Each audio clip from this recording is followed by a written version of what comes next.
ఒకటైతే ఖచ్చితంగా చెప్తున్నా, 2019 ఎన్నికలకి మాత్రం వైఎస్ జగన్మోహన్ రెడ్డి గారి మెంటాలిటీ ఎలా ఉందంటే, నేను సీఎం అయ్యి ప్రజలకు చూపించాలి, ఓకే, ప్రతిపక్షాలకు చూపించాలి అన్న ఒకే ఒక ఎజెండాతో పనిచేసేది. ఆ రోజు అతను ముఖ్యమంత్రి కావడం కోసం మాత్రమే అతను కష్టపడ్డాడు. ఓకే. కానీ ఇప్పుడు రోజున ఏంటంటే, అతను నమ్ముకున్న వాళ్ళు ఎవరైతే ఉన్నారో వాళ్ళకి జరిగినటువంటి అవమానానికి సమాధానం చెప్పాలి అంటే మళ్ళీ ముఖ్యమంత్రి అవ్వాలి అని పెట్టుకున్నాడు. ఈసారి మాత్రం కేవలం తనకు నమ్ముకున్నటువంటి కార్యకర్తల కోసం, తన మనుషుల కోసం మాత్రం ముఖ్యమంత్రి అవ్వాలని చెప్పి ఎదురు చూస్తున్నాడు. ఓకే, చాలా గట్టిగా ఉంటుంది, ఖచ్చితంగా కష్టపడుతుంది. సో మొన్నటిదే కష్టం అంటే ఈసారి రెట్టించిన కష్టంతో కష్టం. మళ్ళీ పాదయాత్ర స్టార్ట్ చేస్తారా?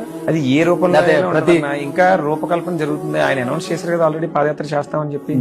ఇప్పుడు ఏదైతే మా మీద జరుగుతున్నటువంటి ఉన్నాయో, లిక్కర్ కానివ్వండి, ఇంకోటి కానివ్వండి, 1,00,000 కోట్లని కానీ, ఇవన్నీ కూడా గత నుంచి జగన్మోహన్ రెడ్డి గారి మీద జరుగుతున్నటువంటి ప్రచారాలే కదా, కొత్తగా వచ్చినాయి కాదు కదా. 2019 ముందు కూడా 1,00,000 కోట్లు అవే చెప్పేవారు జగన్ గారి కోసం. కొత్త ఏమన్నా చెప్తున్నారేంటి? వాటికి ప్రజలు ఏం పట్టించుకునే పరిస్థితులు ఏం లేరు.